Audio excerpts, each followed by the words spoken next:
Olá Rondônia, olá Brasil! Mais um conteúdo da Amazônia chegando até você pelo sistema Gurgak de comunicação, Rede TV Rondônia, TV Cultura e também pelas nossas plataformas digitais. Vai lá, procure o nosso canal no YouTube, vai lá, Conteúdo Amazônia, e você terá todos os nossos programas. Pode rever, pode reassistir, mandar o link para os seus amigos, pelo WhatsApp, enfim. Nossas plataformas digitais estão para, claro, cada vez mais encurtar distâncias entre nós e você. Tem aí nosso WhatsApp, que você pode entrar em contato através do 984169684. E no programa de hoje eu tenho a honra, o privilégio de receber aqui nesta bancada ele que é polêmico, ele que não tem hora e que ultimamente anda fechando o Congresso Nacional todas as noites. Brinquei agora há pouco que temos o Jorge Cajuru abrindo nas madrugadas e ele fechando quase que no contraturno desse processo. Tenho a honra de receber o deputado federal Léo Moraes. Satisfação. Tudo bem? Satisfação, prazer é meu. Obrigado pelo convite. Léo, clima em Brasília está quente, hein? Tá quente sim. Existe um debate acalorado. O interesse do Congresso Nacional em mediar conflitos e também avançar com temas que são espinhosos e também necessários para o Brasil.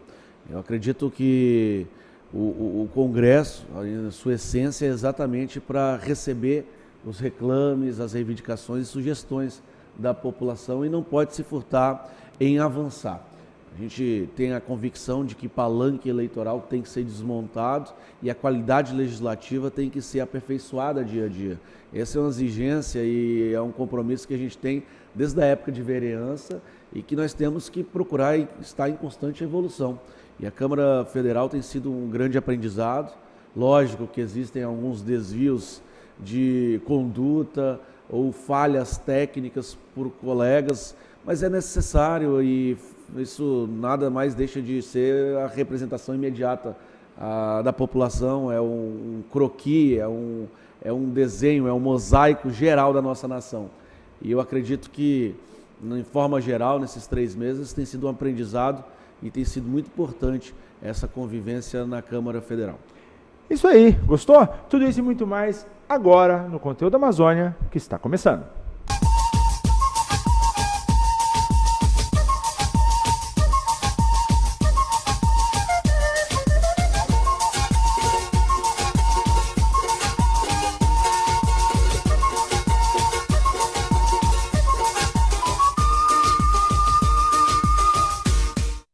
Conteúdo da Amazônia de volta e o nosso entrevistado de hoje, o deputado federal Léo Moraes.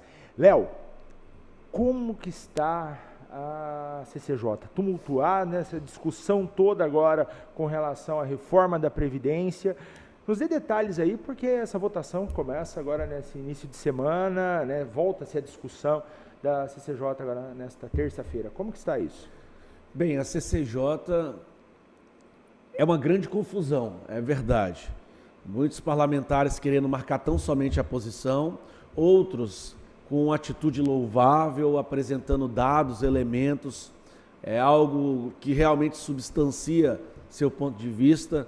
Isso é muito bom, realmente é um aprendizado. Agora, muitas vezes vira um circo de horrores. A gente vê tantos parlamentares que divulgam nas redes sociais a sessão, a CCJ, mas que sequer ficam lá. Não, tem gente que tem mais, vai lá só para fazer um vídeo e sai fora. Exatamente, às vezes fazem uma fala com uma mensagem, uma frase de efeito, às vezes xinga a esquerda e a esquerda xinga a direita, viraliza, multiplica a visualização nas redes sociais, mas não acrescenta para o debate. Ainda bem que ao largo disso nós temos parlamentares tanto da conhecida esquerda, como partidos como o PT, quanto de posições mais conservadoras, de direita ou governistas, que ajudam, que dão sustentação política, técnica para esse debate. É natural que um assunto tão impactante, que realmente é espinhoso, complexo, fruto já de objeto de discussões de outros governos, inclusive com reformas de governos anteriores, porém nada tão impactante, tão profundo como essa reforma da Previdência. O que, inclusive, eu me manifestei, fiz uso da palavra na Comissão de Constituição e Justiça, é que nós precisamos de mais dados e elementos. Nós precisamos de números do governo federal. Nós temos a apresentação da PEC em 66 páginas, mas que na própria PEC não apresenta exatamente o modelo de capitalização e muito menos os recursos e a economia que isso será gerado. E de onde vem e por que vem. Aquele 1.3... 1.1. 1.1, né? Exatamente, nós só temos um número frio de 1.1, mas como é que qual a colaboração de cada elemento para esse 1.1? Exatamente, nós temos que discutir fundo de garantia, nós temos que discutir o recebimento da aposentadoria, nós temos que discutir o abono permanência, nós sabemos que temos uma inversão dessa base, dessa pirâmide, mas isso não é tão somente o fator previdenciário, é uma questão fiscal. O sistema de capitalização que deve ser implantado tem que ser melhor discutido, se é apenas como um apoio à rede de proteção ou toda a capitalização, Léo, que vai dar mais dinheiro para quem já tem muito no Brasil. Quem é que tem muito dinheiro? Bancos. É o agiota legalizado, são os bancos que têm e aferem muito lucro. Tem um dado que é muito importante, Pedro, que vale a pena mencionar aqui para os nossos telespectadores e os internautas. Você sabia que quando você coloca R$500 na poupança, depois de 10 anos, esses R$500 vira R$910? Agora, quando tem a taxa dos juros bancários, a exigência do pagamento para o banco, sabia que esses R$500 depois de 10 anos, ele vira 48 milhões? 11 anos, 51 milhões de reais? Ora, a gente está retirando de muita gente que precisa, haja vista que aqui no estado de Rondônia existem municípios que o dinheiro que circula é exatamente esse dinheiro do INSS, da aposentadoria do senhor de idade, da melhor idade, do idoso, por exemplo, que é algo em 23%, 25% do dinheiro que circula no município, e a gente está entregando para quem mais tem. Outra questão é a gente ter a certeza e a convicção que todos se sacrificam em benefício do país. Por que eu digo isso? Ora, parece que quem é amigo do rei, parece que quem tem mais proximidade, até de função e de trabalho com a presidência da República, tem um arrefecimento nesse sacrifício. É minimizado as dificuldades que irão enfrentar após a aprovação, até porque não foi incluído dentro da própria PEC, como é o caso dos militares federais, que eles estão incluídos num projeto de lei ordinária e não na proposta de emenda à Constituição. Que, diga-se de passagem, que colocam um sacrifício do tempo de serviço, mas entregam dezenas de penduricalhos a ponto de quem vai se aposentar, se reformar, ter direito a não sei quantos soldos, que dá quase R$200 mil. Isso daí tem que ser discutido e que pese que aqui para Rondônia e para Porto Velho é fundamental, e a minha questão não é ideológica e nem crítica à atividade laboral desses militares, porque aqui, por exemplo, nós precisamos no batalhão de engenharia muito do Exército, eles que têm ajudado e devem ajudar a salvar Porto Velho nesse momento de caos instalado, de fenômeno de terra arrasado, mas a gente tem que ser justo e equinânime nessas tratativas, e não somente prejudicar uma parcela e deixar a outra com as regalias de serem amigos do rei. Então, a gente tem tido esse debate, tentado demonstrar com números, com dados, que a reforma tem que ser para todo mundo. Não adianta levar uma narrativa para a sociedade brasileira de que ela está cortando privilégios, acabando com mordomia, que está acabando com política. Poxa, eu faço isso desde que estou na vida pública. Desde vereador, fui o vereador que mais economizei. Deputado, renuncio ao auxílio moradia, desde sempre tive cuidado com o verbo indenizatório. Deputado federal, abri mão do auxílio mudança, que é outro absurdo, assim como votei contra 14º e 15º salário na Assembleia Legislativa, abrindo mão de aposentadoria especial, abrindo mão de carro, de motorista, de celular, de conta, de tantas coisas.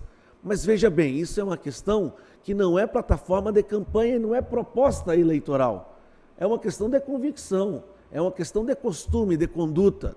Até porque eu tenho uma premissa que carrego comigo e uma opinião formada de que o político ruim não é o político que tão somente gasta. O político ruim é o incompetente, que não existe boa, né? Não existe tão hoje a velha política. Não, existe a boa e a ruim. Lógico que isso eu sigo acompanhado ou lastreado pela minha conduta, pelo meu comportamento, que é o que enseja argumentos para os dias futuros. A gente pode observar que na sua trajetória desse início de governo, você teve uma postura muito mais parecida com o administrativo do que com o executivo do que com o legislativo, pelo volume de projetos que você já apresentou nesses primeiros meses da sua legislatura como deputado federal. E ali você bate em algumas questões que são razoavelmente tensas, com relação à fiscalização das agências reguladoras, que foi criado lá atrás, que nada mais é do que um grande cabidão de emprego para um monte de gente, e essas agências, elas nada mais fazem do que aumentar custos. Eu nunca vi alguma agência reguladora entrar num momento para se discutir algo para o consumidor, sempre ligado a encarecer a vida do consumidor. E ali você cria uma subcomissão. Essa subcomissão, você acha que vai ter condição de fato, fiscalizar e botar ordem no negócio? Ou não? Corre o risco de ser mais uma comissão instaurada dentro do Congresso? Bem, eu sou membro da Comissão de Constituição e Justiça titular, sou membro da Comissão de Minas e Energia, da Comissão do Trabalho, da Comissão de Educação, da Comissão de Relações Exteriores e Defesa Nacional. Nós apresentamos um pedido, um requerimento na Comissão de Minas e Energia para criar uma subcomissão de acompanhamento e fiscalização das agências reguladoras que estão inseridas nesse tema, que é a Agência Nacional do Petróleo, a Agência Nacional da Mineração e a Agência Nacional da Energia Elétrica. Lá atrás, quando as agências reguladoras foram constituídas no Brasil, criadas, elas tinham o interesse, na verdade, a própria legislação e o ordenamento dizia que deveria cumprir a mesma atividade que outros países, como Estados Unidos, como outros países da Europa, que é regular, mediar a relação empresa-consumidor e principalmente administração pública com o cidadão que em algum momento é consumidor. Essas agências reguladoras, nós estamos falando da ANEEL, da ANAC, da ANA... De várias agências, a Anatel. Mas o que acontece, por exemplo, do caso específico da ANEEL, que a gente teve mais convivência por conta da briga em relação a essa infâmia e a esse crime legalizado que aconteceu em Rondônia, que foi o aumento de 27% da tarifa, que após muita briga diminuiu 7,46, mas eu não tenho como comemorar, como repassar com um sorriso no rosto para a população. Um absurdo que aconteceu um leilão ano passado, sem a devida revisão, sem a devida observação dos agentes. Deixo claro isso daí, não posso deixar de falar. Infelizmente, às vezes existe retaliação por causa disso, mas vou falar o que acredito e penso.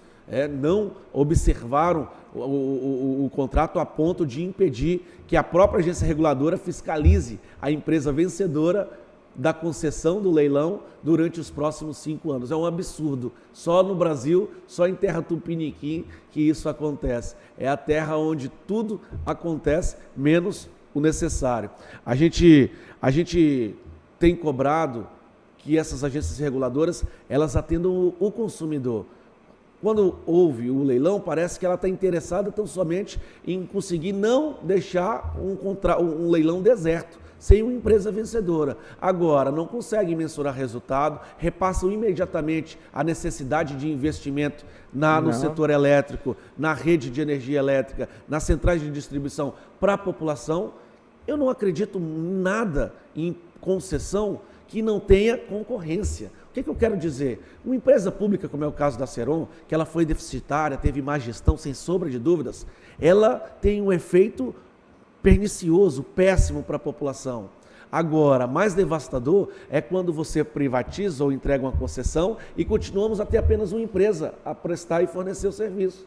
A gente continua desse jeito, na mão. Você sai do monopólio público e vai para o monopólio privado. Nós temos que ter concorrência. A concorrência gera qualidade. É uma coisa que eu sempre disse aqui em Porto Velho. Quando acabaram com o dito monopólio do transporte coletivo. Nós vamos tirar 2 empresas e colocaram uma empresa. O que aconteceu? Está aí, a cidade está em frangalhos. Nós não conseguimos enxergar qual é o modelo do transporte público, qual é o modelo que deve ser aplicado. Pela falta de atuação, existe uma infinidade de outros serviços. Isso é muito complicado. Eu acredito muito que há de existir transporte de aplicativo, tem que existir táxi, mas, sobretudo, tem que existir o transporte coletivo, por uma questão de sobrevivência, por uma questão de logística, por uma questão de conforto para a população. Por que eu digo isso? Ora, um ônibus esticado, um ônibus na Avenida 7 de Setembro, ele ocupa o mesmo espaço que 3 automóveis, 3, 4 automóveis. 3 automóveis cabe 12 pessoas. Quantas pessoas cabem dentro de um ônibus? O ônibus cabe quantas pessoas? Então é uma questão de lógica, cuidado, atenção e outra, atuação.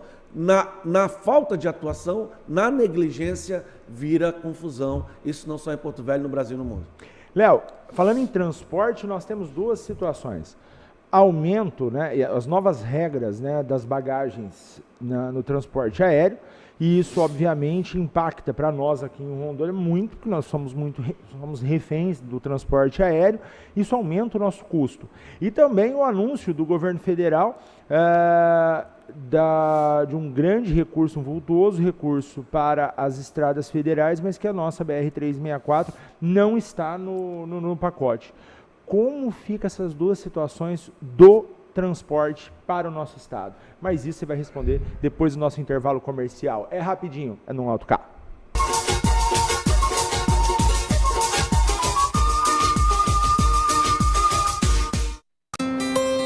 Você nunca ficou preso às fronteiras e sempre quis mais.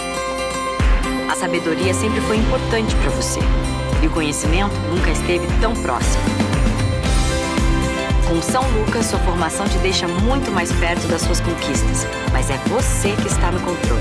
Qualidade do ensino São Lucas, disponível em todo o Brasil. Inscreva-se no vestibular São Lucas.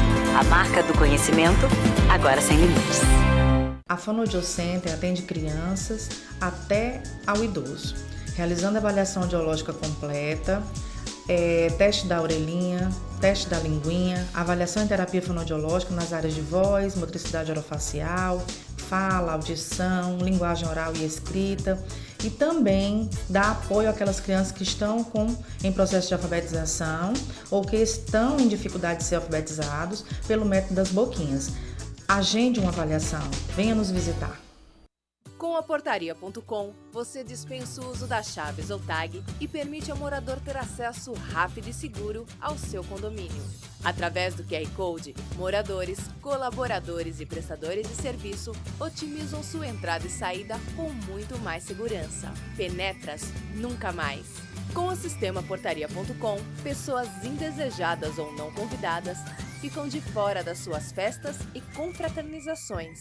Você envia o QR Code para cada convidado, permitindo a entrada somente de quem você quiser. QR Code Portaria.com. A segurança em evolução. O melhor sistema de portaria remota do país, já em Porto Velho. Mais segurança e agilidade para o seu condomínio.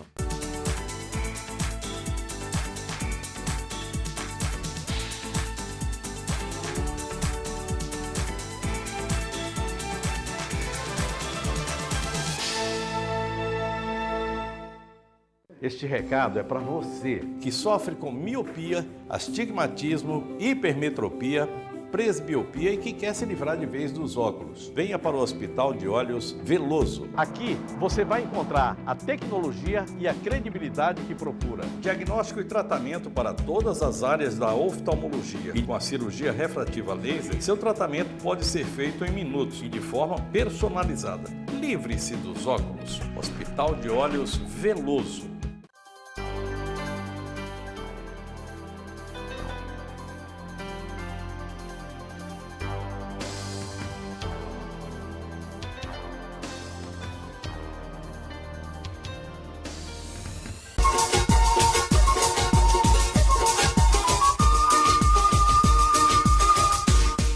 Conteúdo da Amazônia de volta, e você, claro, pode sempre acompanhar o nosso programa através das nossas plataformas digitais. Lá no YouTube, tem lá no canal Conteúdo Amazônia que você vai poder ver todos os nossos programas. Deputado, no último bloco eu deixei uma pergunta no ar. A situação do transporte, principalmente quanto que nós gastamos e pagamos aqui no estado de Rondônia.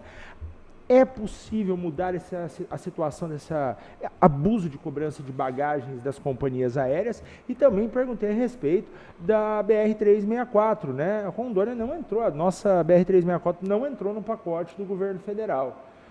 E aí, tem solução a esses dois problemas? Bem, quanto à BR-364, nós fomos ao encontro do ministro de Infraestrutura, o ministro Tarcísio, onde existiu o compromisso de atender o estado de Rondônia. Nós saímos com esse compromisso, de que Rondônia não estaria, a princípio, no pacote daquele montante de recursos, mas que tem o interesse do governo federal. Até porque, se nós deixarmos para esperar alguma atividade somente em relação ao orçamento previsto do DENIT para Rondônia, a gente está morto. Literalmente morto, que é a rodovia da morte, que deveria ser a rodovia do progresso, digo com propriedade de quem já sofreu acidente, inclusive nessa BR-364. Nós temos de projeto para essa estrada quase 200 milhões de reais para o ano de 2019. Porém, o orçamento ele se limita a 90 milhões para a BR-364. O que a gente cobrou, e não é a primeira vez? Que o governo federal mostre, apresente qual é o seu interesse, claro e definitivo. Se quer ampliar e criar terceiras vias, terceiras faixas nas áreas de maior risco, que é uma atividade específica com investimento próprio do orçamento da União, ou se quer apresentar um modelo, um projeto para que seja privatizado, que seja pedagiado, e a gente discute com a população se é o único caminho, a única alternativa para a gente melhorar a condição de ir e vir nessa rodovia, que assim nós façamos, vamos dialogar com a sociedade e saber se isso é possível. Ou se quer, além do projeto, iniciar os investimentos e aí a entrega com outro modelo, inclusive com outro valor a ser repassado aos motoristas, que também faça. Agora nós precisamos ter clareza, porque há quanto tempo a gente vê um agente político, um parlamentar, um governo, fala que vai ser uma coisa, depois o outro vem lá e corrige, não, só vão fazer recapeamento e não vai ter mais nada, o outro vai lá e puxa a sardinha para a brasa dele, não, nós conseguimos isso, e enfim, não saiu nada. Outra coisa, a 319. A 319 ficou virou muito mito, claro. né? Isso virou lenda. E foi muito bacana. Lógico que a gente se apega, além de documentos, mas a gente se apega à palavra e compromissos que são firmados. E política é importante nesse aspecto. É a arte de relacionar, de convencer, acreditar e fazer.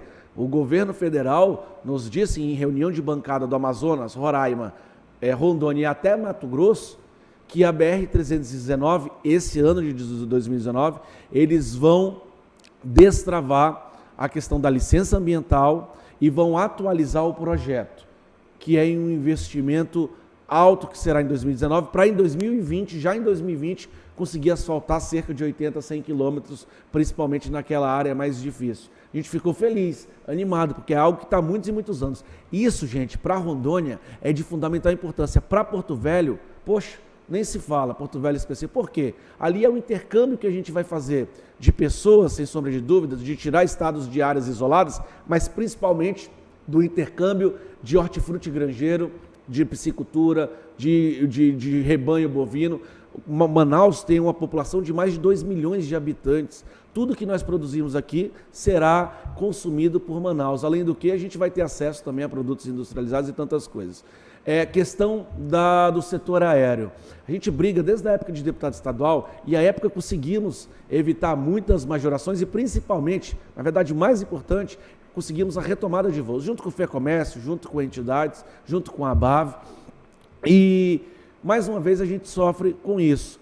Só que o mais curioso, e o Brasil tem essa vocação, a vocação de fazer o provisório virar definitivo, o mais curioso é que, através de resolução, a Agência Nacional da Aviação Civil, com a SAC, a Secretaria da Aviação Civil, vocês lembram que lá atrás eles emitiram uma resolução e cobraram e cobram da gente agora a bagagem que nós levamos, inclusive estão agora endurecendo as bagagens as normas das bagagens de mão. Eles cobram a nossa primeira bagagem, endurecem em relação às bagagens de mão, cobram o assento, cobram a comida. Cobram agora a marcação do assento. A marcação do assento. Até aí, tudo bem se a contrapartida do poder público, do Estado, que é regular esse mercado, também fosse implementada. Falaram que iam colocar um modelo low cost, com várias empresas de baixo custo, que aí ela cobra o que você exatamente consumir, aí é razoável. Falaram que ia aumentar a malha aeroviária, ia aumentar o número de companhias aéreas a atuar no Brasil e também ia diminuir o valor das nossas passagens. Eu pergunto a vocês, aconteceu alguma coisa para vocês? Não. Para mim não aconteceu. Pelo contrário, Inclusive, aconteceu, aumentou o custo. Nós temos dados oficiais do aumento de 8% no decorrer desse tempo e, mais do que isso, dados que o valor prático de passagens, a maioria delas, aumentou quase 30%. Léo, eu vou dar 2 dados para você e aí, por favor, gostaria que você comentasse. 2 ações do governo do estado de São Paulo. Tá? A desoneração. A desoneração. Primeiro, a desoneração do combustível da aviação, mas em contrapartida, o governo exigiu que as empresas abrissem novos pontos no interior do estado. Isso a Gol recentemente já anunciou 2 novas cidades, Barretos e Franca. Então, quer dizer, você começa a interligar o estado. Outra coisa que o governo do estado colocou, aquele stopover, né, que você para voos internacionais na cidade de São Paulo. Isso vai dar um boom no turismo de São Paulo, porque quem está viajando, por exemplo, da Europa para Buenos Aires, faz uma escala em São Paulo, pode ficar ali 24, 48 horas em São Paulo. E outra situação, né, que vem corroborar com essa nossa discussão, a mudança dos contratos com as empresas que operam os pedágios, as estradas no estado de São Paulo, onde ele passa daquela tarifa única das praças de pedágio e copia o modelo eletrônico americano, onde você paga somente pelo que você usa da estrada, ou seja, o percentual de fração sobre quilômetro rodado. Obviamente que isso é possível por tecnologia, fazendo com que você reduza o custo e também tenha um desconto. É justo, né? É justo. E também, para reduzir o volume de carretas, principalmente durante o dia, uma tarifa menor, uma tarifa diferenciada à noite, para que essas carretas possam ter melhor redução de custo e também tirá-las do dia a dia, diminuindo o caos do trânsito. Queria que você colocasse como que isso é possível lá num estado tão grande como São Paulo e a gente não consegue fazer isso, por exemplo, aqui em Rondônia? Bem, em relação à desoneração, nós já temos lei. Nós, inclusive, participamos diretamente sobre isso. Lá em São Paulo saiu de 25% para 3%. Isso. A cobrança dos combustíveis no querosene da aviação. Aqui, do mesmo jeito, já existe, inclusive com parada nos municípios do interior. O problema é que existiu uma falha na redação e que as empresas, e aí eu não jogo a responsabilidade sobre eles, se tornou impossível de executar. Que o mesmo voo, por exemplo, tenha que parar em 2 cidades do interior para chegar em Porto Velho para depois se deslocar para Brasília, Cuiabá, Manaus e São Paulo. Né? Isso daí é impraticável. Nós temos feito uma cobrança e temos participado de agendas com o governo do estado, que já também demonstrou esse claro interesse. Eu acredito que, se Deus quiser, vai ser superado, porque existe vontade política. A gente só tem que cobrar que os agentes da vontade política tenham competência, equipe e preparo para conduzir esse trabalho. É outra coisa muito importante em Porto Velho, que é a internacionalização do aeroporto. Existe na placa, mas não existe na prática. O que eu quero dizer? Falta alfandegamento de mercadoria para levar para os outros lugares do mundo. Nós estamos aqui na beirada da Ásia, por exemplo. No coração geográfico da América Latina. Exatamente, a última fronteira do desenvolvimento e de saída dos produtos brasileiros pode ser mais ainda Porto Velho ou Rondônia.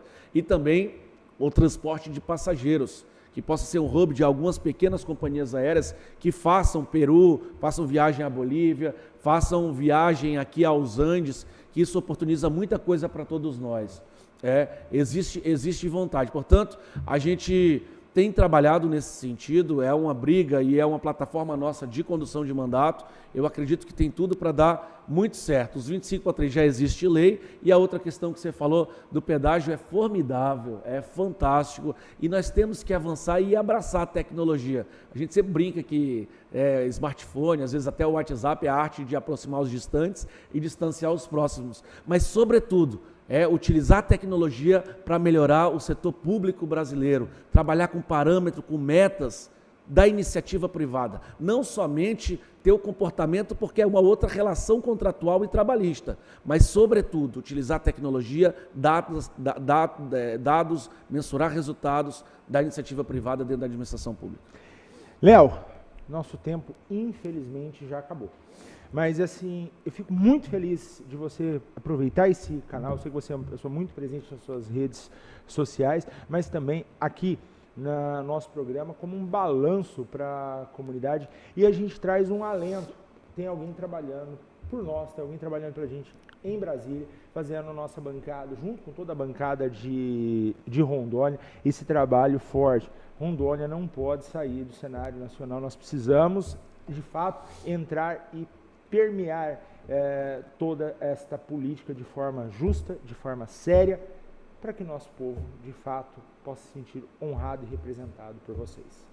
Muito obrigado, eu agradeço o carinho. A gente, nesse começo de mandato, tem tido um certo destaque, modéstia à parte, como das maiores atuações do Congresso Nacional, inclusive em site de ranqueamento isento de políticos.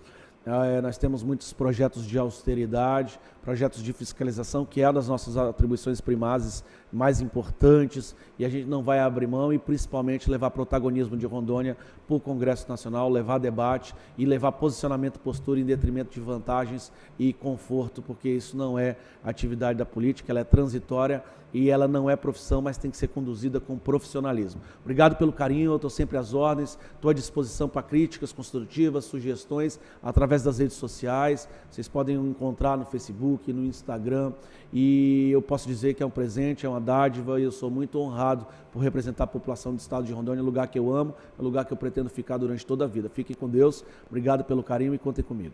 Léo, obrigado mais uma vez por aceitar o nosso convite.